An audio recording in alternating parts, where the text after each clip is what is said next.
headlines, more transport board buses are coming. Some critical challenges facing Barbados and the Caribbean may be resolved by Afreximbank. Northern residents affected by brown water woes are closer to getting government compensation. And in sports, Chinese construction workers on island to begin work on the new national stadium. Broadcasting from our studios in the Pine St. Michael, this is CBC NewsNight, starting now.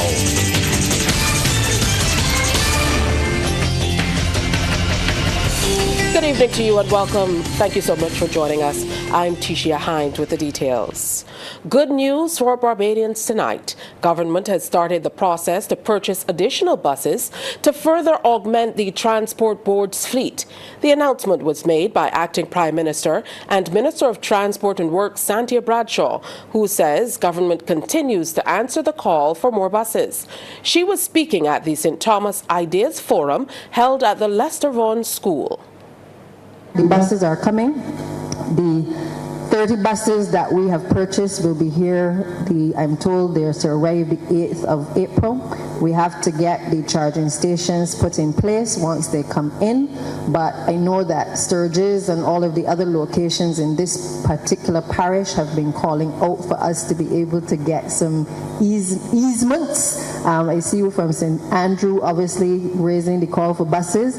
But we have also committed this afternoon in Parliament as well for an additional 30 buses to be purchased. Some of the monies will go off for the deposit, and then monies have been committed for us to buy an additional 30. Again, cries have not gone unheard by this administration in being able to deliver. And in response to concerns raised at the forum regarding the behavior of some public service vehicle operators, Ms. Bradshaw says government is working actively to resolve the matter. But we must never forget that this society has now gotten to a point where we forget that there are consequences to actions.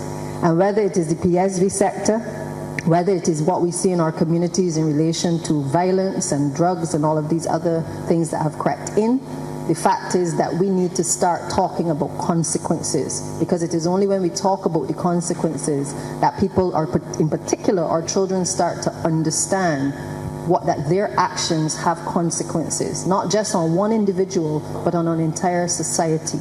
And it is our responsibility to help our children and our society to understand that there are consequences for littering, there are consequences for bad behavior. If we don't speak to these things, the society will not change. The Ideas Forum also heard from Government Senator Gregory Nichols, who strongly believes that the island's caves, rivers and springs should not have private owners. Mr. Nichols, an attorney at law, says these features of the island's physical landscape are too important for livelihood and generations to come. He laid out a number of ideas to help develop the parish's tourism product.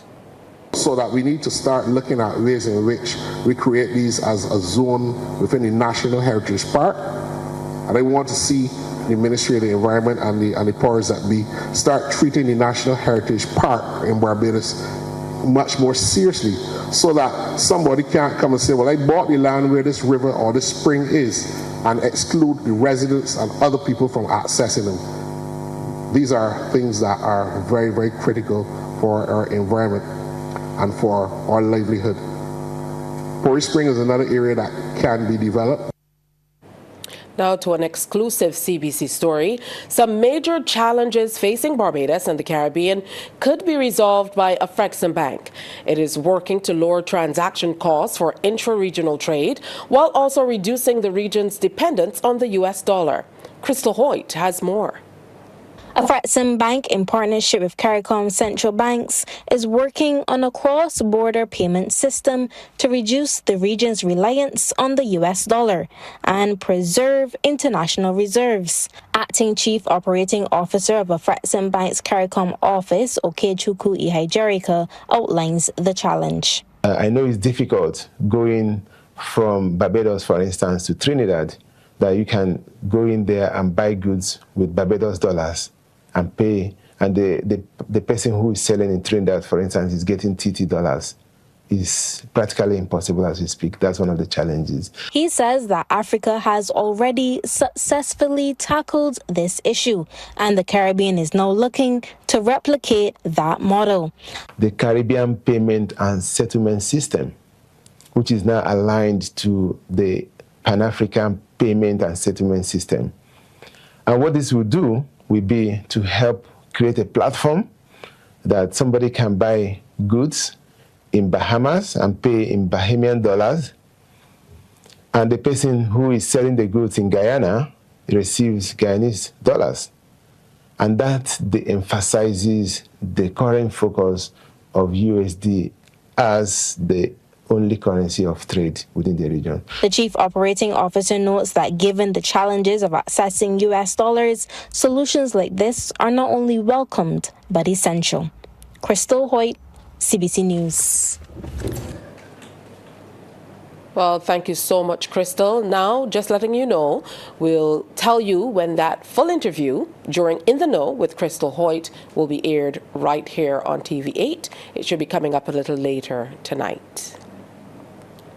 Hundreds of secondary school students now have a much better understanding of what makes the Barbados Community College unique. This, as the tertiary institution showcased the many courses it offers during the College Expo 2025. Our Anesta Henry was there, and she has that story. This expo was particularly geared towards prospective students of the BCC. Those attending got the opportunity to see demonstrations from various divisions of the BCC, explore the campus, connect to staff and students, as well as be entertained by theatrical dance and musical performances. Minister in the Prime Minister's office with responsibility for culture, Senator Dr. Chantal Morrow-Knight, is encouraging students to grasp opportunities that will allow them to create their own space within the global society.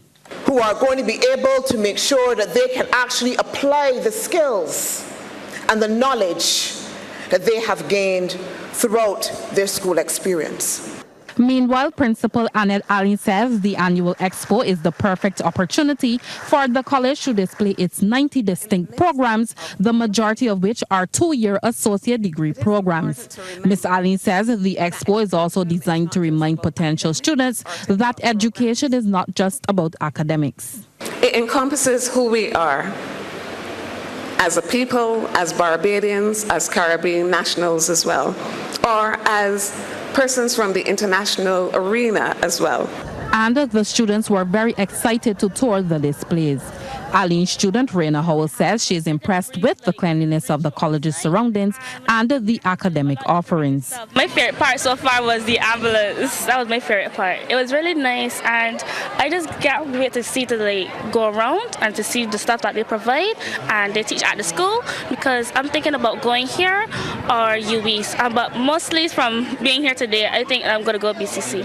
Student from Providence Secondary School, Malachi Ramsey, says the expo was well planned and had a lot to offer attendees. Many of the stalls around here are very business oriented, I will say, which is a good thing if you're looking to go to school here, which is very nice because a lot of this island is very business oriented and tourism oriented.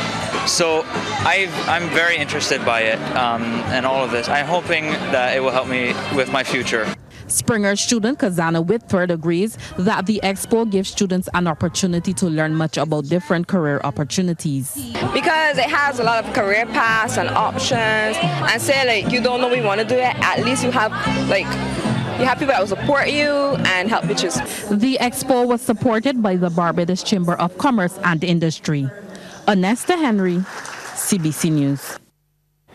Police are investigating a fatal late-night shooting of a man in a St. Michael community. That incident took place along Quakers Road, Carrington Village, St. Michael. Dead is Stefan Diego Miller, 33 years, of 3rd Avenue, Nurseland, Tweedside Road, St. Michael. According to a statement from Police Communications and Public Affairs Officer Inspector Ryan Brathwaite, Police Operations Control Room received a report about 14 minutes to 11 of a man being shot and lying motionless. Our initial investigations have revealed that the deceased was sitting outside a shop in the area when he was approached by a man. An argument ensued between the two of them, and a series of gunshots were heard. The deceased fell to the ground and his assailant fled from the scene. A medical doctor visited the scene and pronounced death.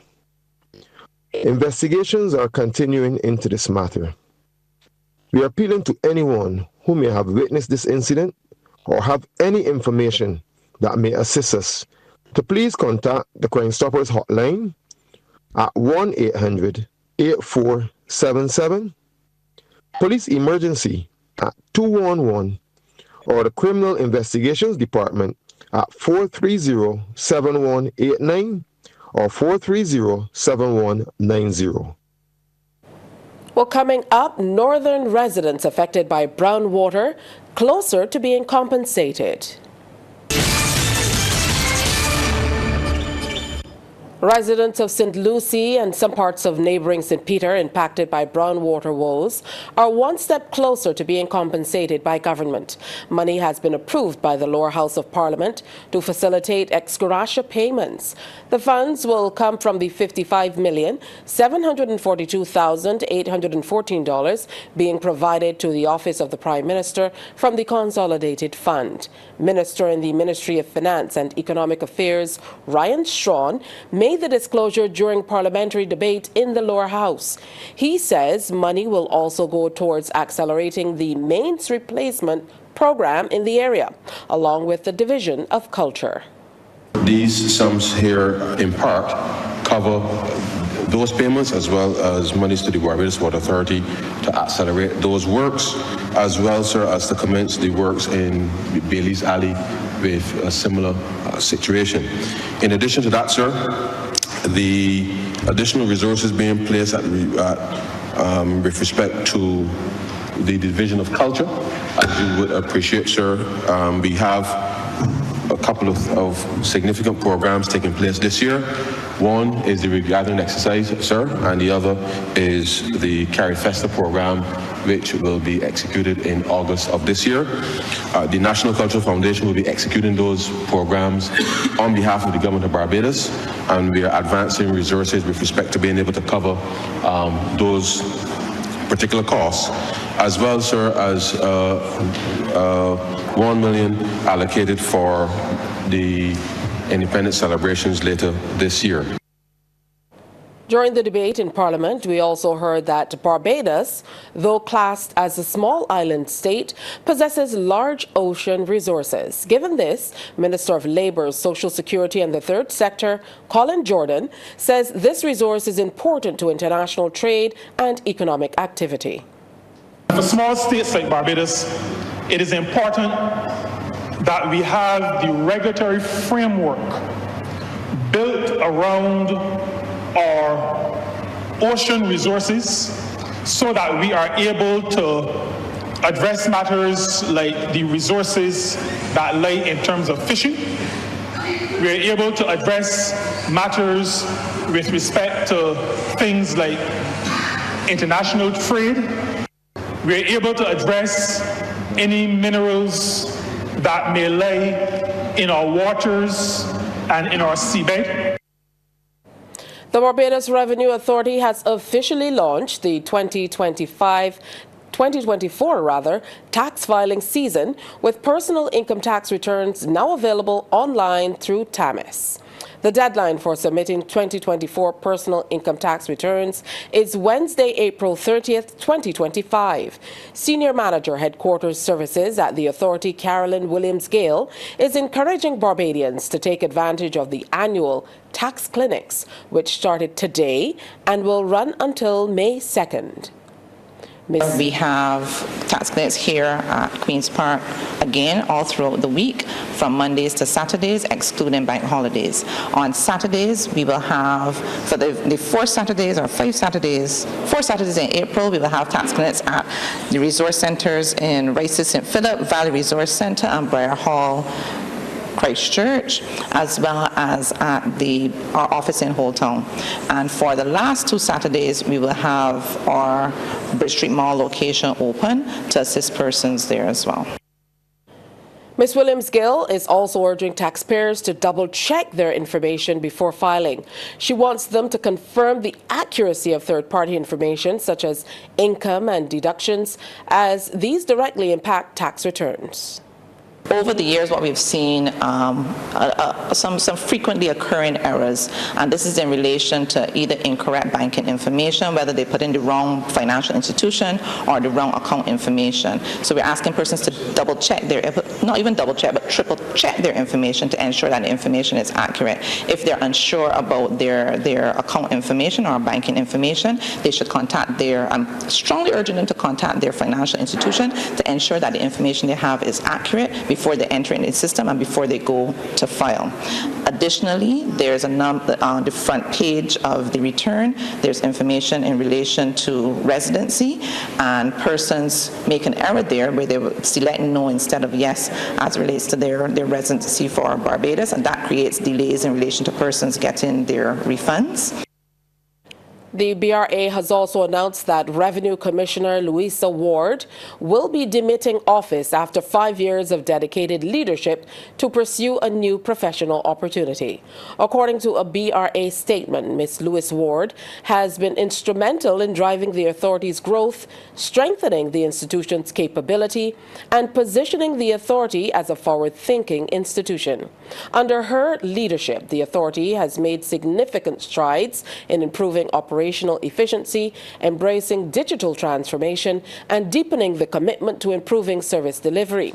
Ms. Louise Ward says it has been an honor to serve in this capacity.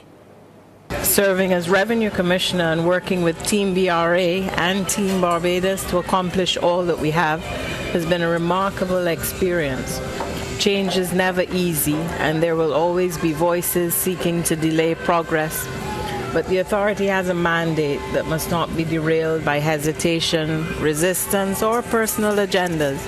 The authority belongs to the people of Barbados, and its success depends on those who are committed to upholding its vision of efficiency, service excellence, and compliance.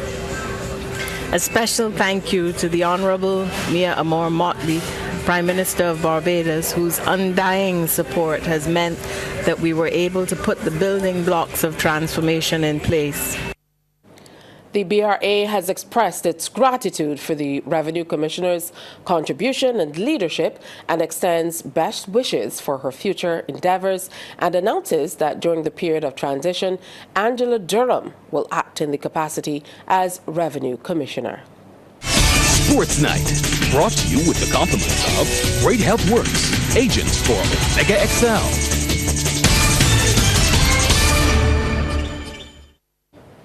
Time for some great sports news with Anne-Marie Burke.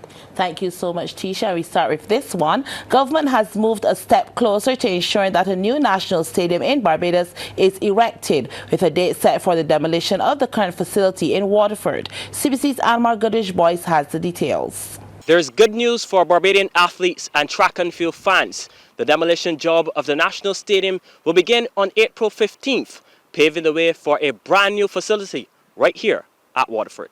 Minister of Youth, Sports and Community Empowerment Charles Griffith made the announcement this afternoon while addressing the media. The demolition of the current stadium is expected to be completed within 3 months, with work on the new arena slated to begin immediately after, to the tune of $80 million in grant funding. The minister said that Beijing Construction Group is on the island, and a local company will also be used to complete the demolition process. Yes, we took a while in getting here, but today is the start of the process. On the 15th, you'll actually see the demolition taking place. And I want persons to know that this has been long in coming, but now we're at a stage where the Chinese are actually here on island. I would have mentioned that we have 25 work permits already in place. Another 15 were submitted in relation to the team that is coming from China to help us with this construction. And I'm really pleased that at this point in time, we are seeing the type of progress that the whole country was asking for. Minister Griffith also said that government has approved $50 million to facilitate 2 additional 400-meter tracks on the island. What we're looking to do is to buttress what is happening here at the National Stadium. So we're looking for 2 additional 400 tracks, one in the east and one in the north. And I have asked the Sports Council to start the process in the first quarter of the financial year. So we're doing all that is necessary to ensure that our athletes are prepared, well prepared, and the infrastructure is being put in place. China's Economic and Commercial Councillor Lang Ji said the National Stadium project signals the great relationship between the 2 nations. After almost 2 years hard work of our technical teams, the design phase work has already completed. And the general contractor, as Honorable Minister said, BCEG people have already mobilized on site, full with confidence and strong momentum. I firmly believe that through the joint efforts, we can witness the realization of magnificent, high standard, high quality, totally new national stadium. Phase 1 of the new stadium project will include 10,000 seats and is expected to be completed in 26 to 29 months. Anmar Goodrich-Boyce, CBC Sports. Defending champions Weymouth Wales remain unbeaten at the top of the points table after defeating Britain's in their latest match of the BFA Premier League. It was part of Sunday's trip ahead at the BFA Technical Centre. Paradise made a mess of Deacons and it all started in just the 3rd minute of play. Roger Collins beats the keeper at close range. Let the games begin. 5 minutes later, the celebrations were double as Ronaldo Trim got a right boot to it, and they were just getting started. Deacons then entered the party, trying to press ahead. The Paradise defense was locking it down, and then a hard tackle saw a free kick awarded, and that's when Shaquan Hayes stepped up, and it was straight into the right pocket to make it 2-1 with just 16 minutes on the clock. But sure enough, Paradise would remind them who was really in charge, as before the half whistle went, another was added. Raymar Walters is the man. Paradise went into the half up 3-1. They will add 3 more for good measure in the second. Watch the ball control. The attempt actually crosses the bars before Collins would strike again, sweetly volleyed over the keeper's head. Joe Harris then wanted in on the score sheets, and he got it from this long-range shot that was on point, putting Paradise up 5-1. And if the final say was Walters added a second to his name and sealing the 6-1 drubbing of Deacons, Paradise coming away with a good day in the office. The defending champions Wales continued their dominance, latest victim Britain's Hill, and it started with this goal amongst confusion from Shaquille Stewart. The ref points to the centre, so it counts. Wales with first dibs. But it will be a level playing field soon after, as Ray Snag picked up the pass and made it look so easy. The scoreline 1-1 into the half. But Wales ensured the win was theirs, and it was secured in the 59th minute as Akil Applewhite seized the opportunity. Final score, 2-1 over Britain's Hill. And a goal from either side saw a draw between UWI and Everton. UE on the cards first, thanks to Christopher Arthur in the 28th. And then just what no player ever wants to do, a cardinal error at the goal bars, as Javante Taylor got caught with an own goal to give Everton a point, as it would end at 1-1. The Business Report, brought to you by the Youth Entrepreneurship Scheme, a department of the Ministry of Youth and Community Empowerment, supporting young entrepreneurs from idea to enterprise.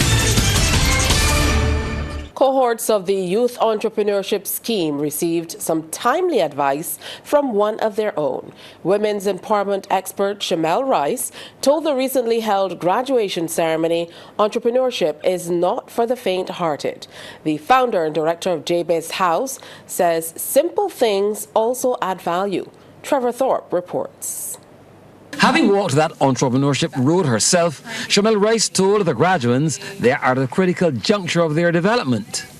The women's empowerment expert said having completed training, the time has come to move into the application phase and focus on the journey ahead.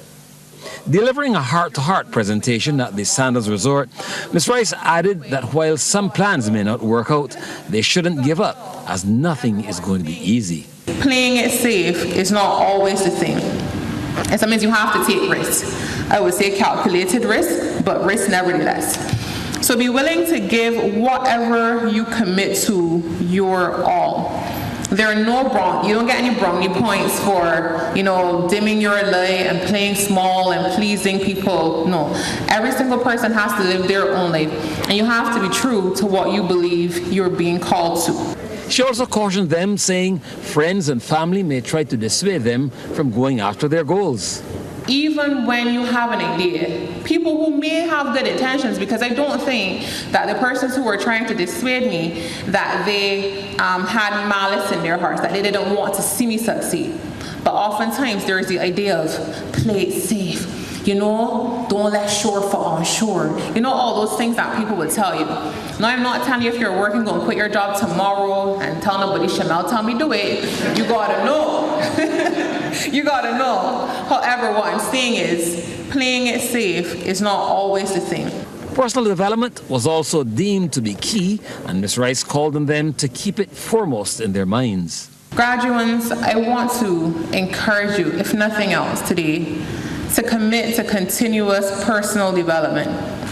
Your business's growth will be directly tied to how far you grow, how much you expand, your knowledge, your skills, everything.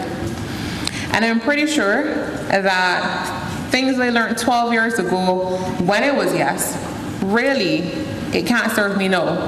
Though the program would have been a great program, because of the market changes and trends and new things, you have to always be learning and growing.